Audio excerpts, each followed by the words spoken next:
So welcome back, and I hope you had a wonderful break, connected with old friends, created better connections as you had your tea break.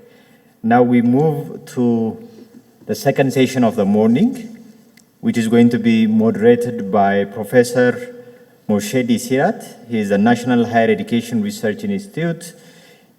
He's from the National Higher Education Research Institute, University Saint Malaysia, and the Commonwealth Tertiary Education Facility from Malaysia.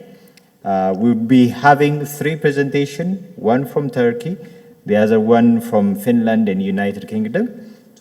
And to lead us through the discussion, I now leave the floor to Professor Moshedi. But before that, let me ask him to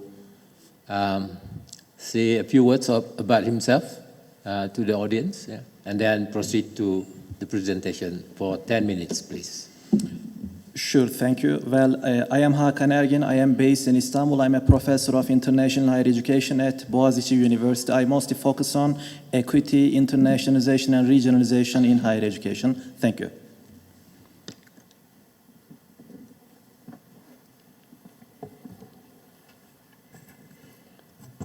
Is it on? I think, yeah. Yeah. So again, greetings. Well, as a Euro-Asian country, you know, Turkey is now trying to extend its outreach in many, sectors, including business, industry, mining, and other issues, and including higher education. It is a super nice coincidence that in the next room, the Turkish embassy here is promoting some educational programs of Turkey to African students. Maybe if you have time, you can just go and say hi, they are so friendly.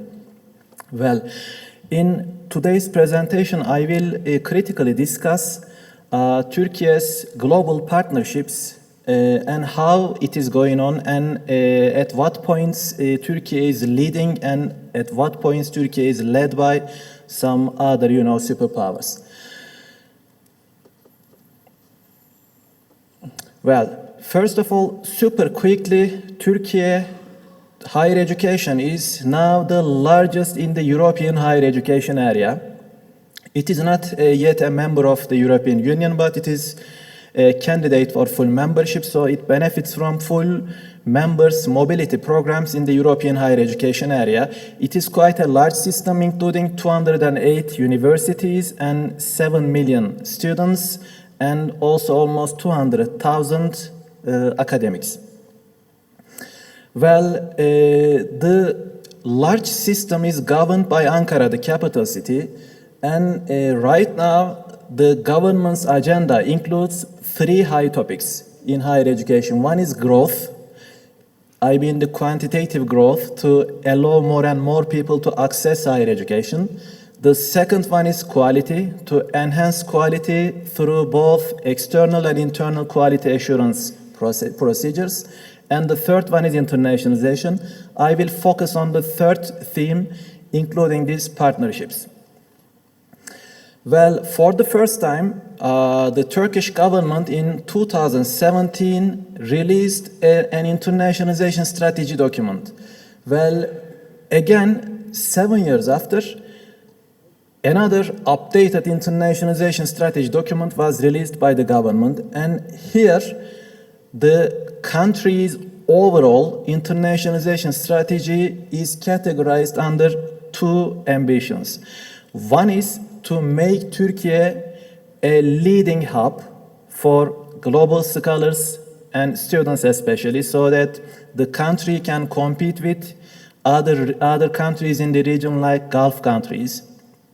And the second one is, as there was a growth in number of institutions, most institutions are now younger than 10 years old in Turkey, more than half, maybe over 100 universities. So they are not super good at, establishing this global outreach these days. So to enhance their institutional capacity through partnerships. Well, I examine the partnerships under two categories, well, regional partnerships and Turkey-West partnerships, because these days Turkey has now some new attempts for regionalization, and we are going to focus on it and how Turkey tries to be a leader in this regionalization effort. And I am going to have a look at the other side of the coin and how Turkey is led by some other powerful countries for a long time. Well, in the Turkey-West partnerships, I will also have a look at it. Well, one of the first and maybe rare examples of regionalization is the Turkic Universities Union. It was launched in 2013 by Turkey and some other Turkic countries, and the idea was, in order to be less dependent on some superpower countries and Western, resources, let us as Turkic countries form our own regional higher education, like the Bologna and European higher education area. And the mission on the official documents is stated like, with this Turkic Universities Union, the member countries will protect their and enhance their cultural ties. So it is quite a Turkic regionalization example. Well, if we have a look at how members of this regionalization partnership are laying down all over the world, we see that Turkey is the leading member, and there are some Turkic countries, and also there are some European institutions who already have some, Turkic studies departments, or maybe some Turkology study centers, or etc.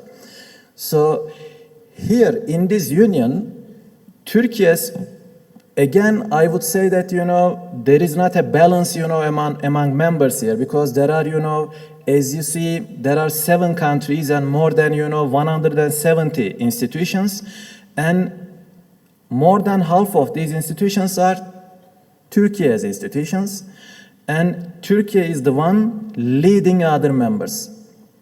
So there is here the imbalance in favor of Turkey. Well, Turkey is the one who hosts the largest number of international students from the other 6 countries, and who, of course, provides the highest amount of funding. So here in this regionalization partnership, Turkey behaves like the leader, and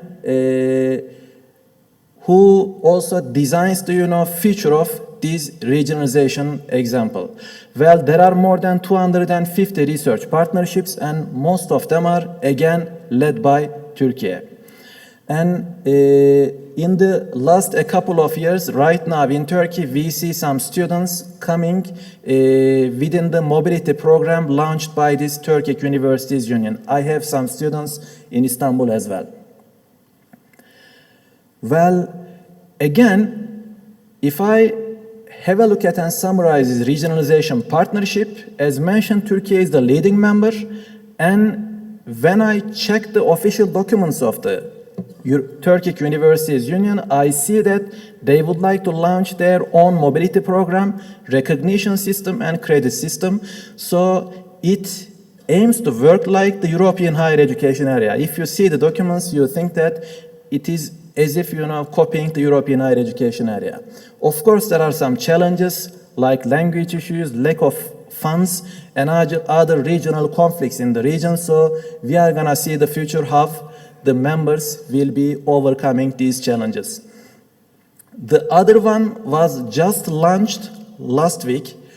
So I am now focusing on it, but I just want to mention, the Arab Euro-Asian Higher Education Corridor Initiative, and the aim of this regional partnership is to make universities more actively involved in enhancing peace where there are wars and conflict.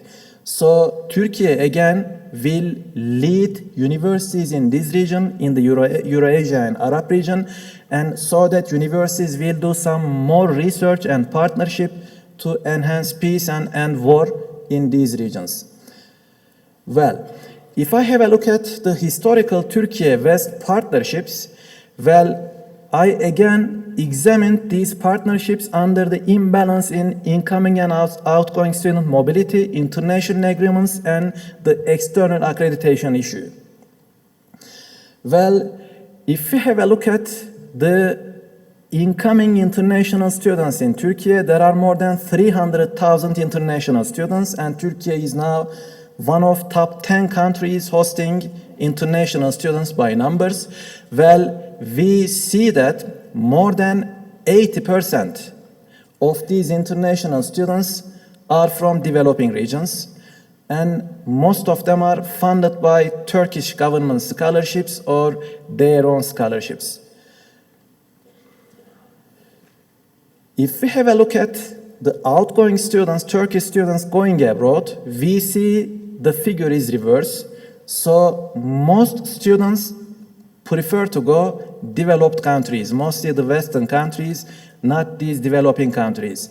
So although Turkey would like to generate some income, taking the model of the British universities example on the strategy documents, we see that Turkey cannot do that, and mostly students go to Western countries and students from developing countries come to Turkey. So there is an imbalance.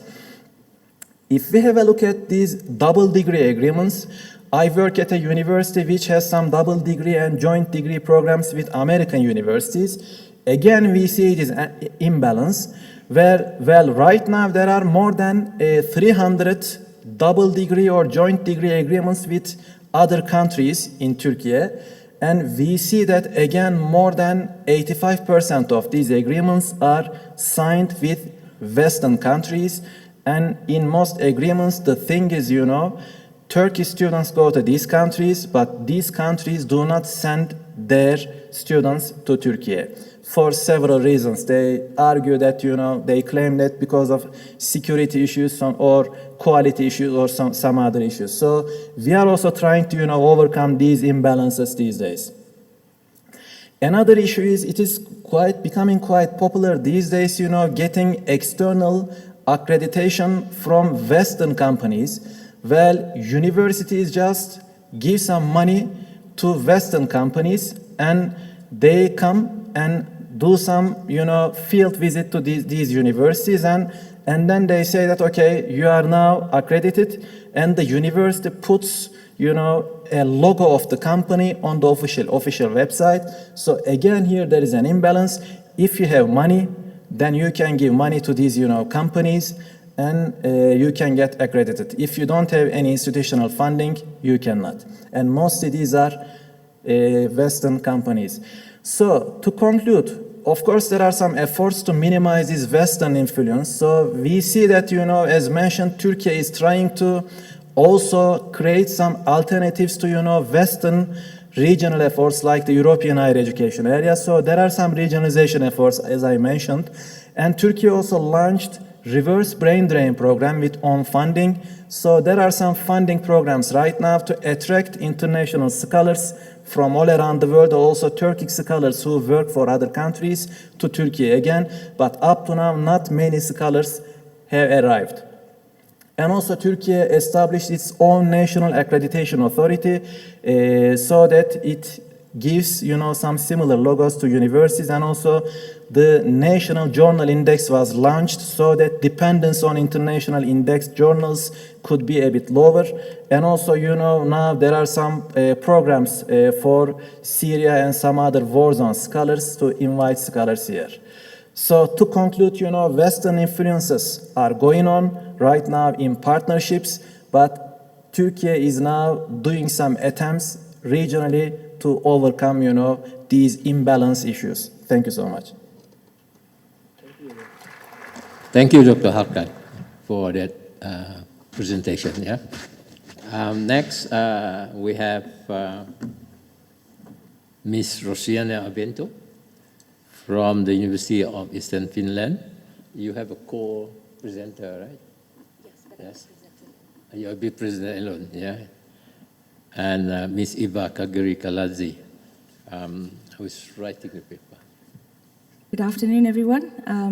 My name is Rosanna Avanto. I'm from the University of Eastern Finland, where I function as Global Development Manager, and my role is our Global South engagement. I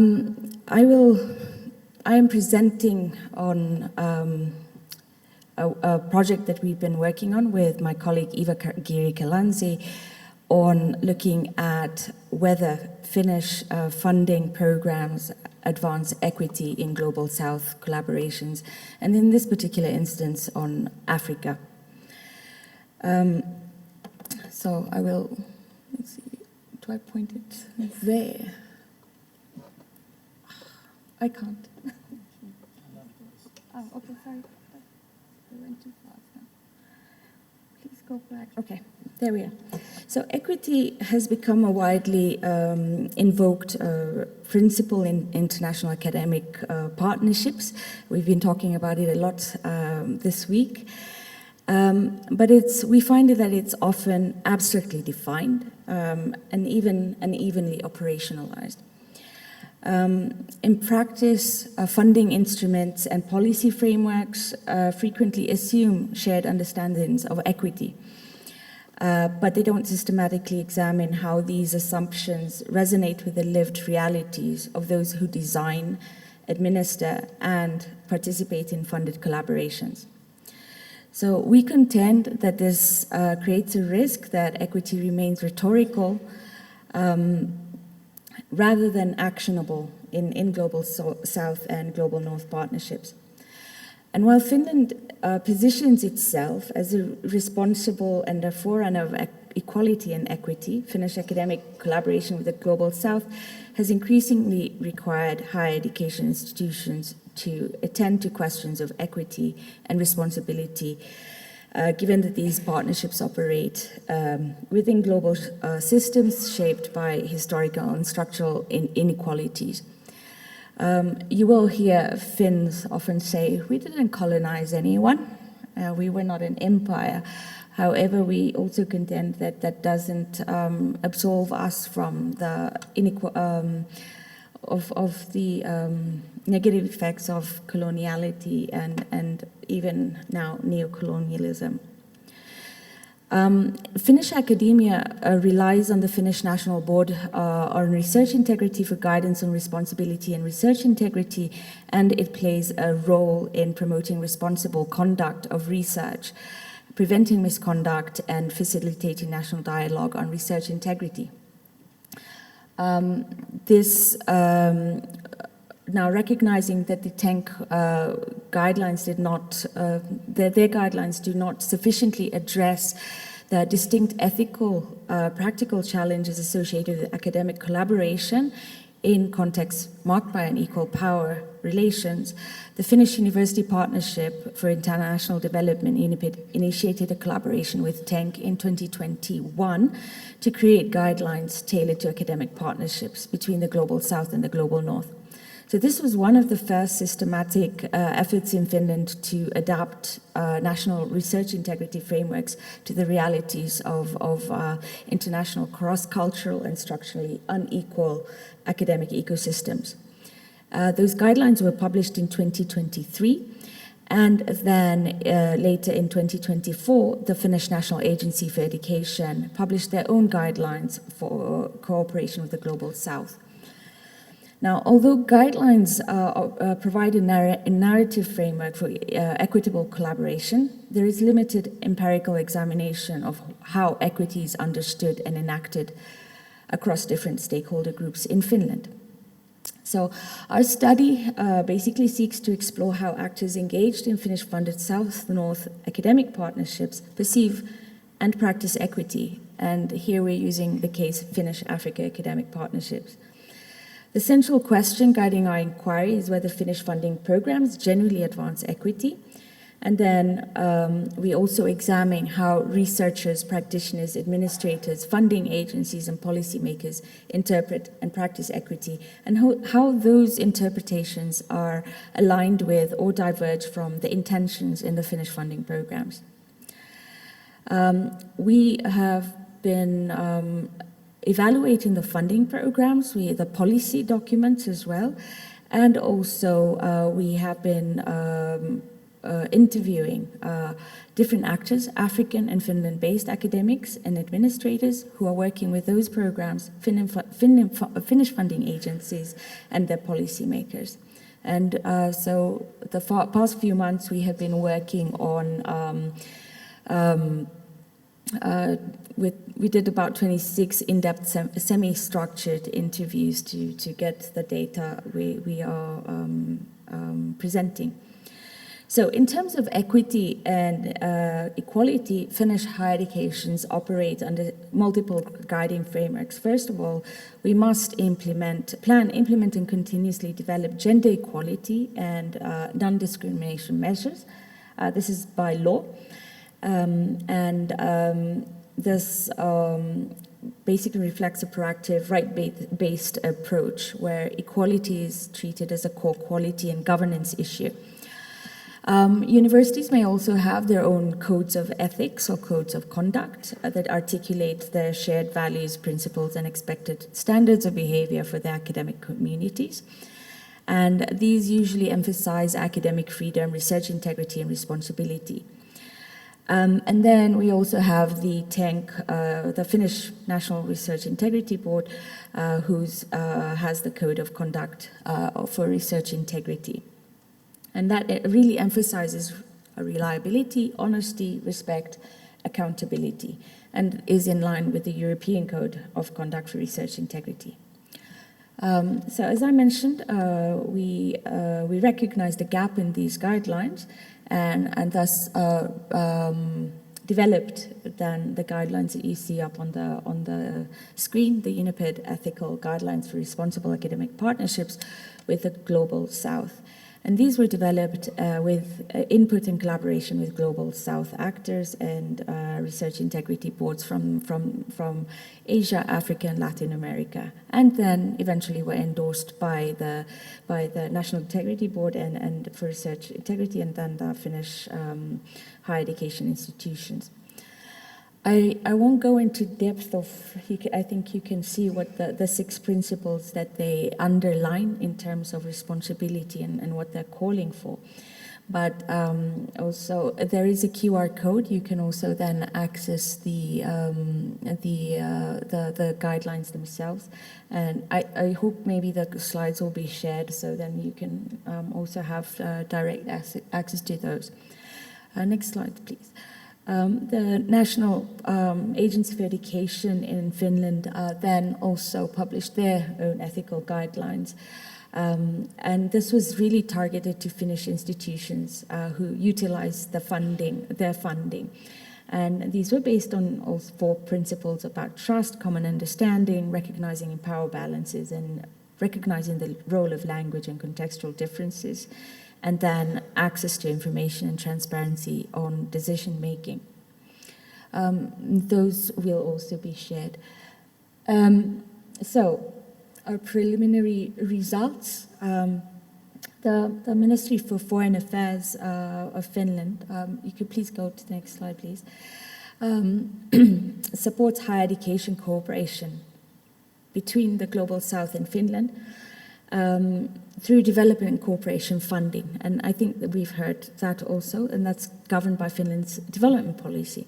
So Finland's development policy is an integral part of its foreign and security policy, grounded in human rights-based, values-driven approach, aiming to eradicate poverty, reduce inequality, promote sustainable development in line with the 2030 Agenda and the SDGs. Now, in this policy, what it does say is that Finland seeks to support developing countries. Forgive me, I do not like that term, so I go to Global South. So Finland seeks to support the Global South's own capacities and ownership of development, prioritizing long-term impact responsible partnerships and multilateral cooperation.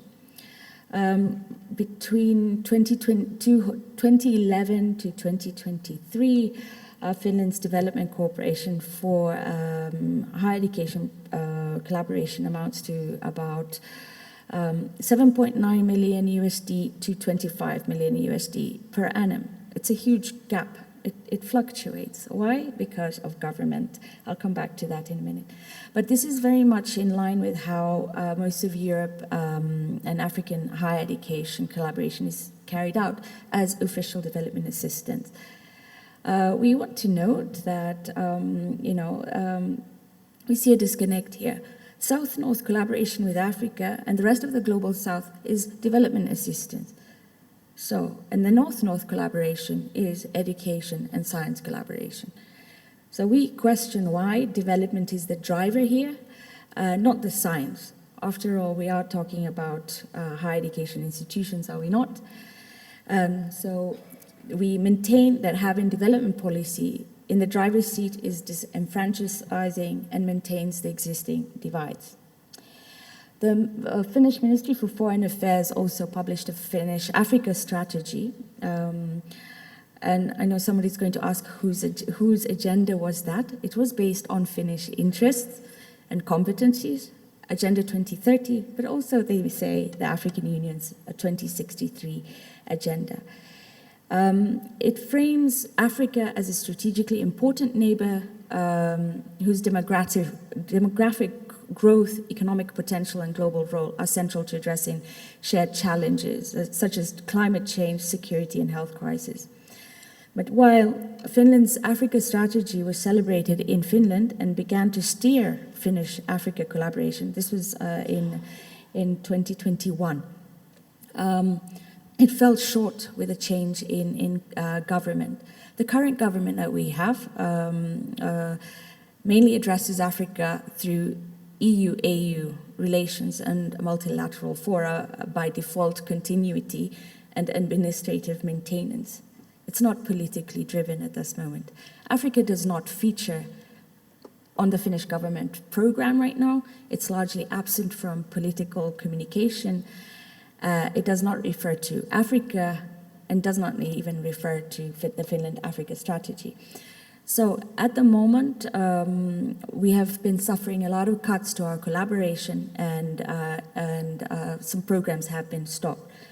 We criticize this strategy because it really didn't have, it said develop with Africa, but it clearly was not. It was forgotten. The with Africa was forgotten. We also sadly note that the Finland-Africa strategy webpage says the strategy is made to identify the shared interests of Finland and Africa and to strengthen the contacts between the two countries. So we would like to note that Africa is not a country. Okay, so the education policy, the higher education policy, internationalization also encourages Finland to collaborate with Africa. However, the internationalization policy and higher education policy in Finland is also very Finnish-led, and of course does address Finnish interests. But there is a clear move to see Africa as a pathway to recruit talent to Finland, and so exacerbating also the brain drain issues. We have been asked to work responsibly. They've made guidelines for recommendations for responsible international cooperation that is very research security led. So it's a matter of looking at collaboration internationally so that we work as open as possibly, but as closed as necessary. So this is the framing right now. So reciprocity is being framed now as a safeguard and a gatekeeping mechanism. Now, these shifting policies in Finland have made it very hard for our education institutions to work long-term, which is what we have in here. We need long-term collaborations, and we can't do that now.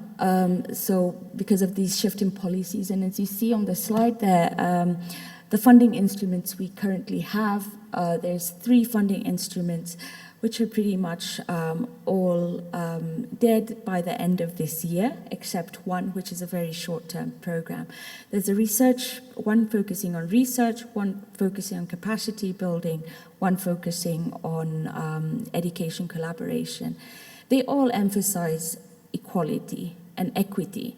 The research program discusses equality and demands equality, but saying that means we need to have equal input. However, the funding itself is not equal because it doesn't allow for the partner institution in the South to get the funding directly, only as a subcontractor.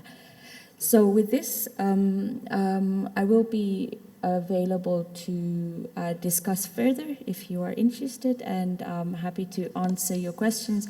Our work is still in progress. We will be submitting our work to DAM2 and colleagues, so then you will be able to read, as I mentioned, the data we've just been gathering still, and we will be working on that going forward, but I'm happy to discuss further. Thank you. Thank you very much, Ms. Rosiana Bento, on the presentations. We have one on Turkey, another one on Finland. So any comments, any suggestions for improvement of the work would be welcome. Thank you. I have a question for Dr. Hakan Ergen on the presentation for Turkey. I was wondering if you can elaborate a little bit more on what Turkey is doing in the regionalization effort. You mentioned a lot of student mobility are happening in the nearby country and the Turkic Union initiative. I was wondering if there are other internationalization efforts. And also, can that really be a replacement for engagement with the West? Because that was how you framed it in the presentation, that this is a way to kind of move away from the Western dependence. Yeah, just your thoughts on that. Thank you. Internationalization system in Turkey is designed for West because, for the last century, especially during after the Second World War, because of the Soviet Union fear, Turkey established most of its ties, with the West. And right now, as a candidate for the European Union, we benefit from all the, mobility opportunities of Erasmus and other Bologna procedures. So, and it is, $1 billion of budget of, mobility program.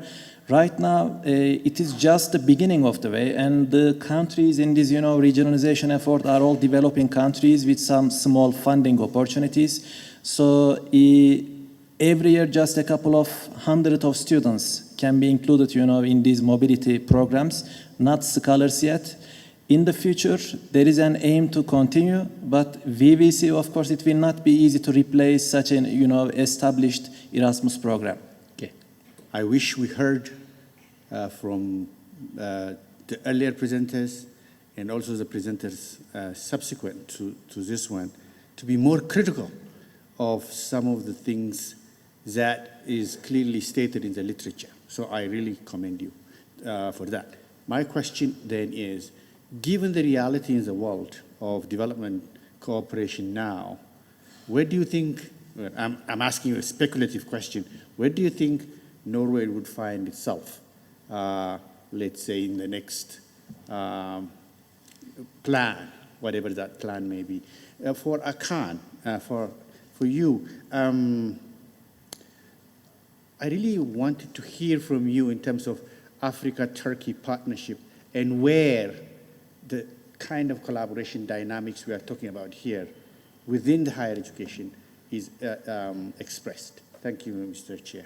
As scholars, we do need to be critical, even though we are also dependent on the fundings from the government and organizations. But I think we also need to look at how funding is designed, and because funding agencies and funding policies hold the power within our relations. Where the money is, that's where the power is. So I think that funding agencies have a huge responsibility in how they design their instruments. and how inclusive that process is.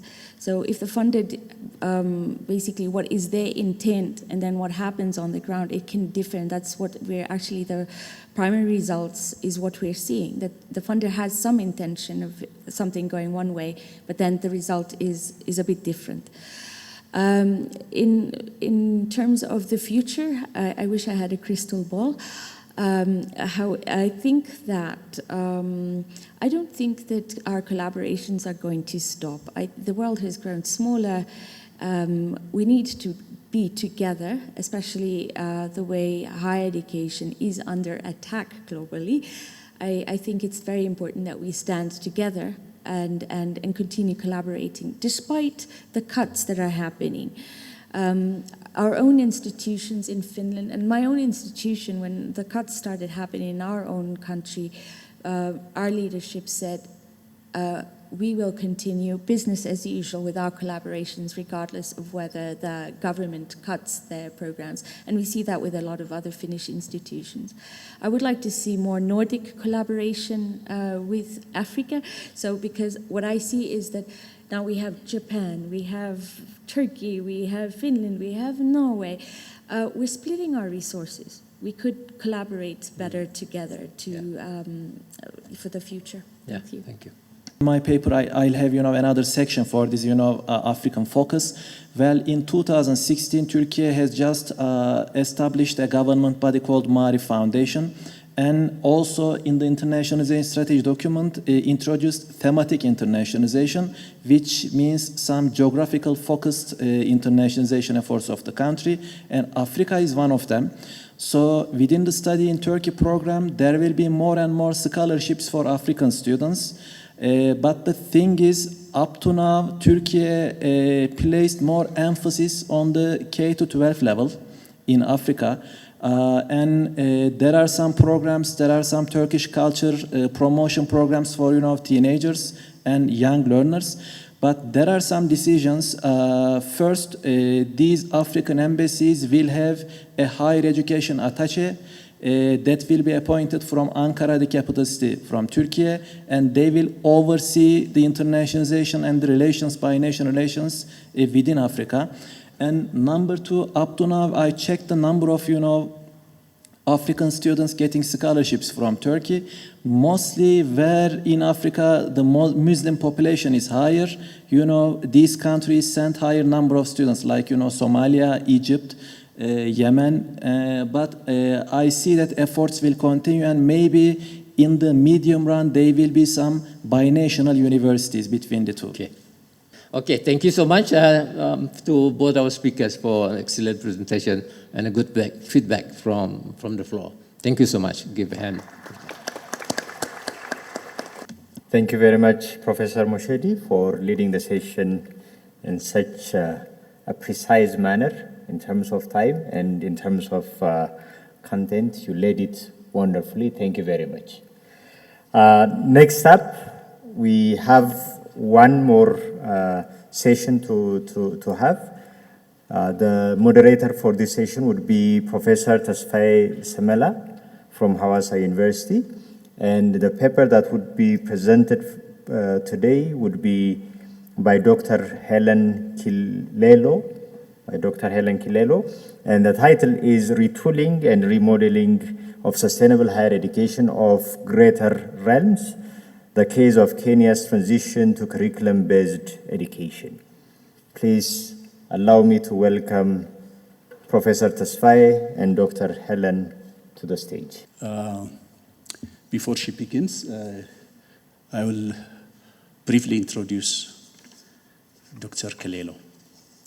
Dr. Helen Kilelo is a researcher and lecturer at Moi University, Kenya, specializing in development studies. She holds a PhD from Moi University and master's degree from University of Nairobi. Her work focuses on sustainable development, gender equity, and governance, with research on gender quotas and women's representation in Kenya and other African countries. She has also studied youth movements and digital activism, particularly in relation to Gen Z protests in Kenya. Dr. Kalelo is a STAR 2026 certified scholar and an active member of regional and international research networks focused on African studies.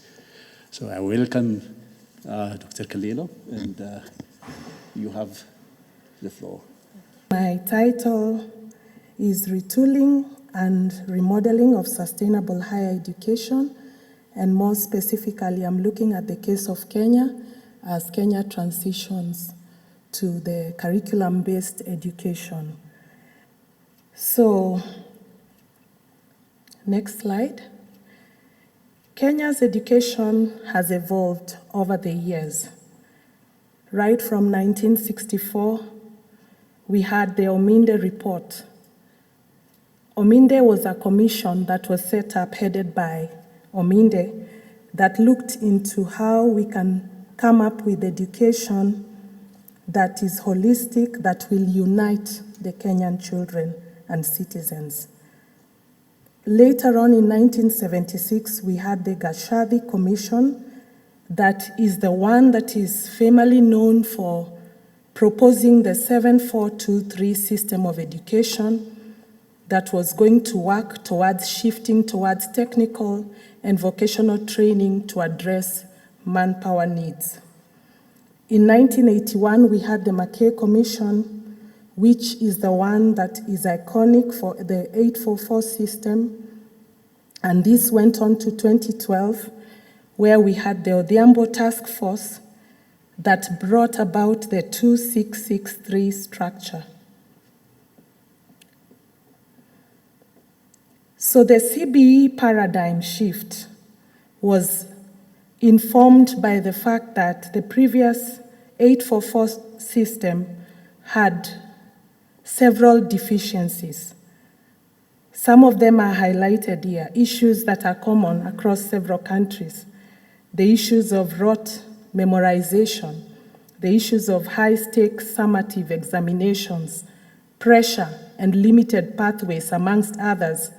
And then the discussion was that there was need to move to the curriculum-based education model or system that was more learner-centered, that fosters critical thinking, problem-solving, creativity, and is balanced when it comes to assessments. My research concentrates, and it is ongoing, it's not complete, and my research concentrates on higher education institutions, more so the public universities in Kenya, because in 2029, that's when the universities will be receiving the first cohort of the curriculum-based education students. So we have only 3 years to go, and it is urgent that we look at what are the universities doing and whether they are ready for this transformation, this transition, and so forth. So there are 3 critical questions that I'm looking at are institutional readiness. What steps are the universities taking to meet upcoming curriculum-based education demands? At the individual capacity level, how are the lecturers preparing and other instructors preparing for this transition? And then what are the systemic barriers in terms of institutional and logistical hurdles that are being experienced?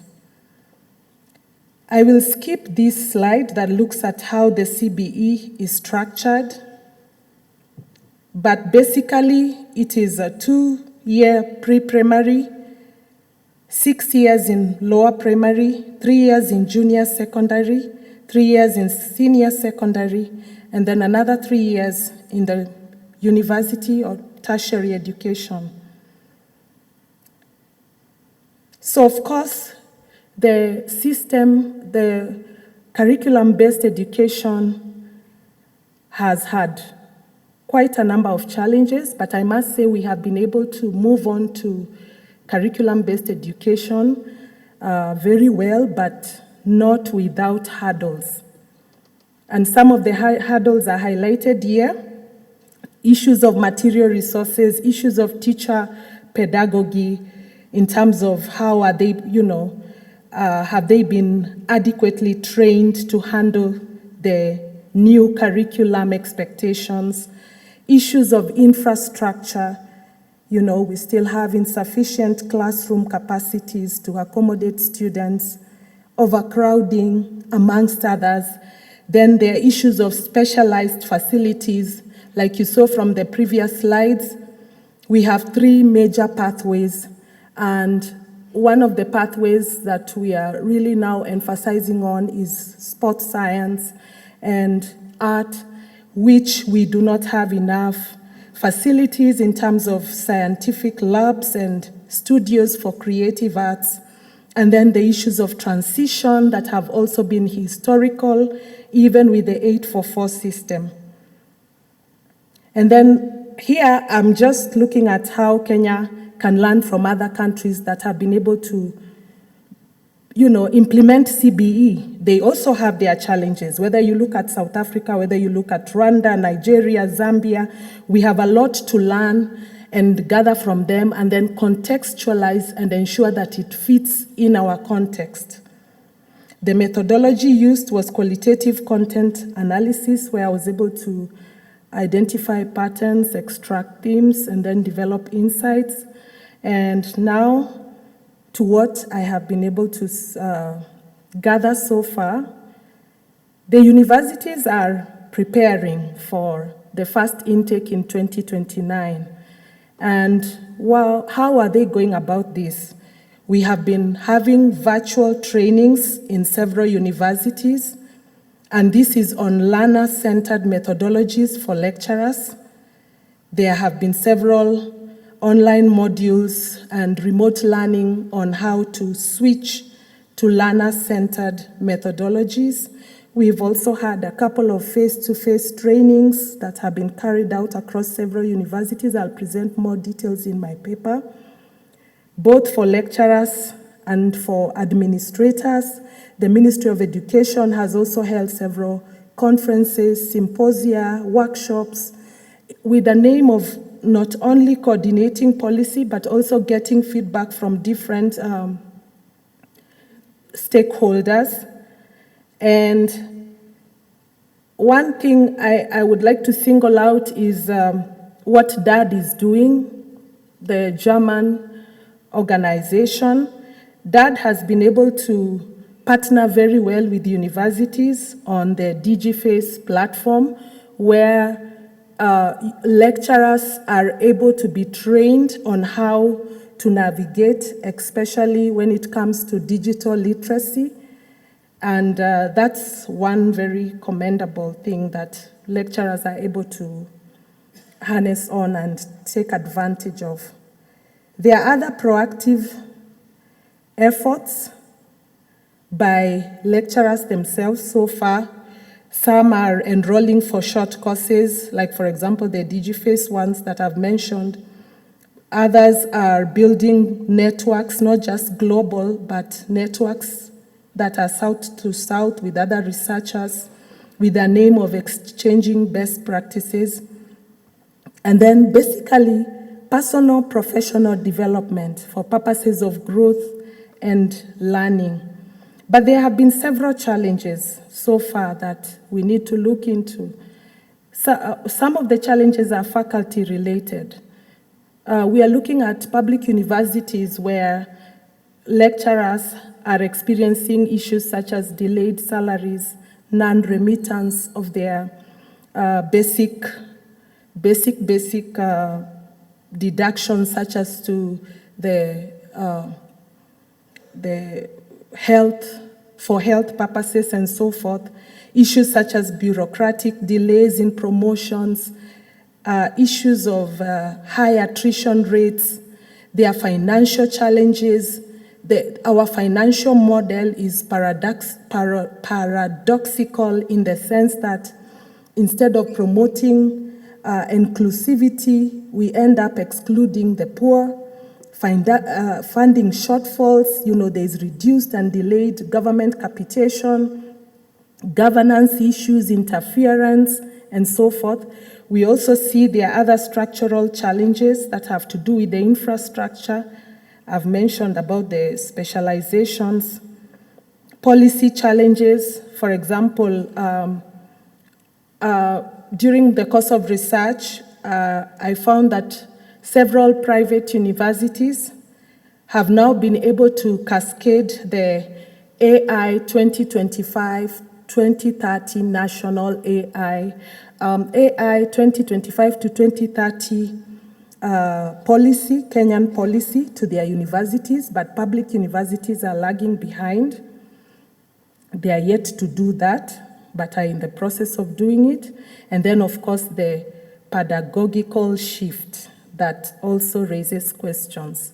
So in this presentation, there are several recommendations on what needs to be done. The issue of global knowledge partnerships, establishing network nodes, establishing areas of networking, collaboration, and exchange. Then local ecosystem synergies with private sector, the communities, the faith-based groups, other universities within the same nation, within other African countries. Those ones are encouraged so that we can be able to learn and pick up best practices.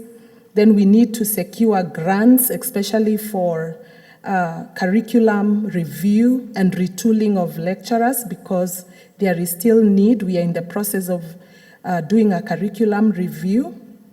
Then there is evidence-based practice, where we are able to conduct action research, identify gaps, and continually improve practice, and then utilize IT, digital transformation. So in conclusion, I would say that it's important that we make use of and enhance collaboration between the different stakeholders in order to bring out an empowered, ethical, and engaged citizen that will be able to fit not just within the boundaries of Kenya, but globally. Thank you. Thank you very much, Dr. Kilelo, for sticking to the timeline and for the nice presentation. I think since we are dangerously close to lunchtime, I should limit myself by restraining from giving a summary of the presentation. I rather give this chance for the audience to just ask a couple of questions so that we can conclude. That I want to underscore on, beginning from the title and the introductory to the conclusive remark. You were showing us a pre-primary, primary, junior secondary, secondary education, and then finally you say tertiary education. You were amassing tertiary education and higher education. The conclusion appears to be with a higher education, and then that new approach, the curriculum-based education, you have indicated as a 2, 6, 3, 3, and then tertiary education.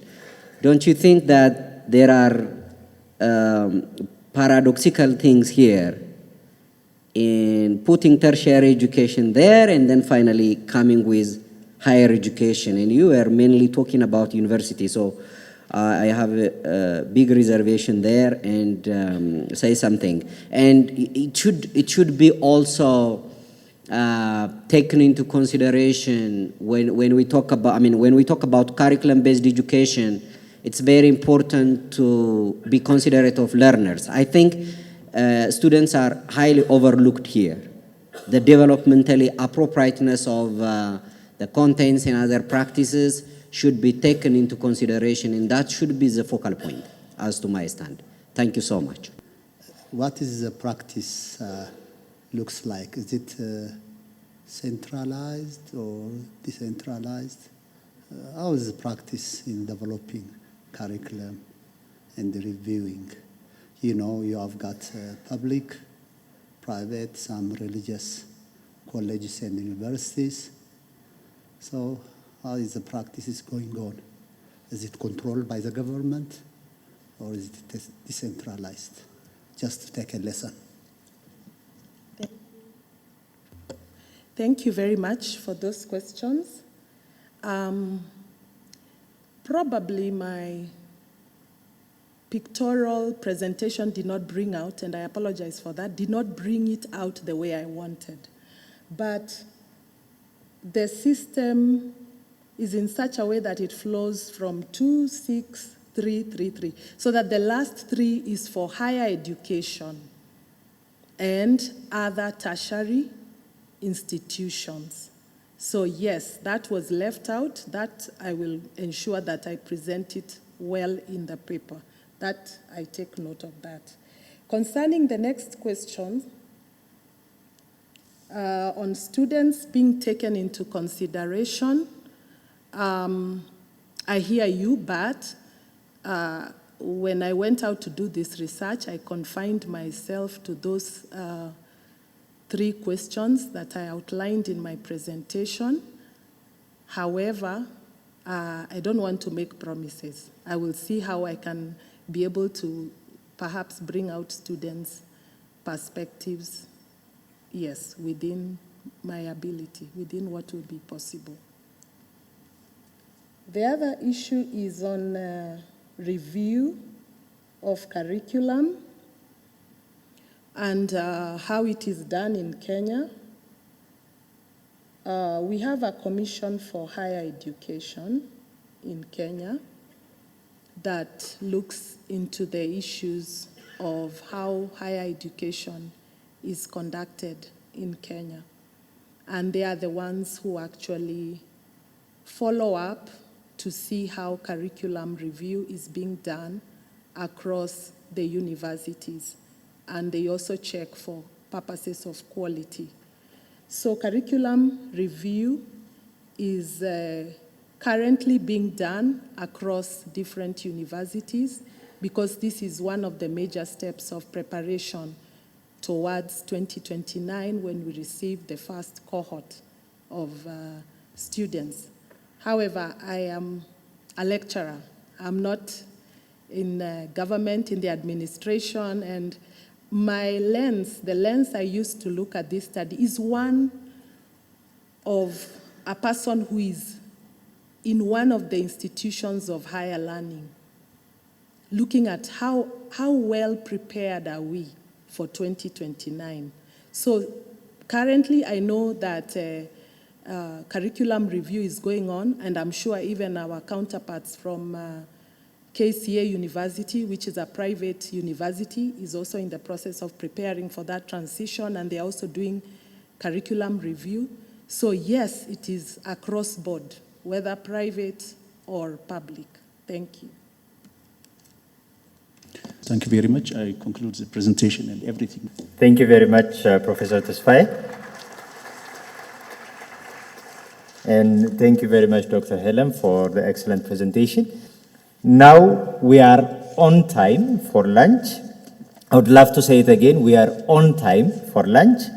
And lunch would be served at the same place as we had it yesterday. Let's be back here at exactly 2 p.m. in the afternoon.